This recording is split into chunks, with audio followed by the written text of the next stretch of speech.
Have you ever been able to visualize the fourth dimension? I don't mean time as the fourth dimension, I mean the fourth spatial dimension. No. Haven't been able to or haven't tried? Well, I'm not sure I Alright. understand. Before I go into the concept, let me just go on record as saying your eyes really distract me. Distract you? No, in a good way. Maybe distract isn't the right word.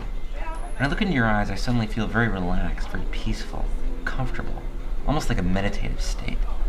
Like the way you feel before making a speech to a big room, which, by the way, I've actually done. So, the fourth spatial dimension? Oh, right, sorry. I got off on a tangent. It's okay. I always do that. Go on tangents. My friends actually So anyway, used to call. to visualize going from the third to the fourth dimension, it helps to imagine going from the second to the third.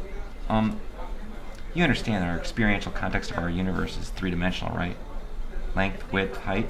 Okay, now imagine you take away one of those dimensions, say, height. Now you're left with two dimensions.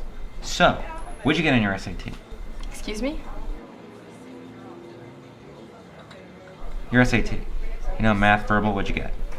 I don't remember. That was like 10 or 15 years. Whatever. Doesn't matter. Would you like another drink? Sure, that would be nice. So, two dimensions means we have just length and width. There's an x and y axis, no z axis. Axes. What? You said X and Y axis, but the plural is axes. I just thought you'd want to know the Oh, right. And where did you go to college?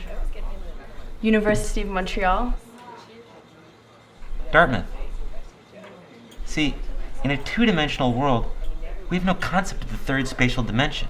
Here, look. Say this plate is the universe, two-dimensional. Now imagine this piece of chicken is entirely flat.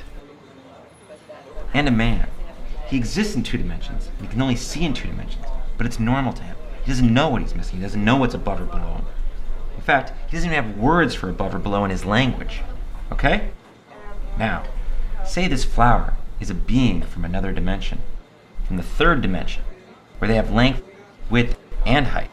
Of course. The flower exists in a three-dimensional universe that contains the two-dimensional universe of the plate and the chicken man.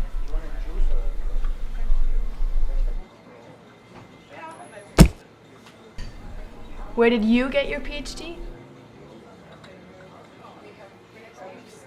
I didn't get a PhD. Yale. Integrated psychology. Youngest in the department, actually. Oh, well, that's... Fencing. Women's state high school champ. See, to me, the chicken, let's call her the chick, represents one's quote-unquote society of mind. Not society with a capital S, but rather the collection of cognitive patterns imprinted on an individual's mind throughout their life. Do you know what I'm saying? Of course. So the chick's worldview can only be based on the sensory inputs her mind has experienced, her environment, her relationship with others. Does that make sense? It does, but to me the point is the Change chicken... the environment.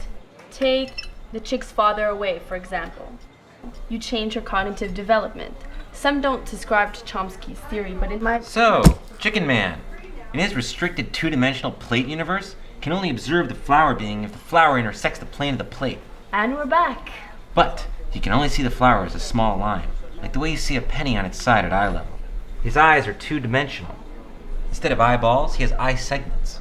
So this guy, Chicken Man, can't really see and appreciate the world around him. Well, he thinks he can.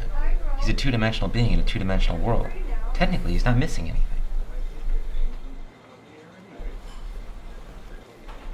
Can you smell this? No. To really maximize the cognitive input of one of your senses, you have to shut down the others. Close your eyes and really smell the flower.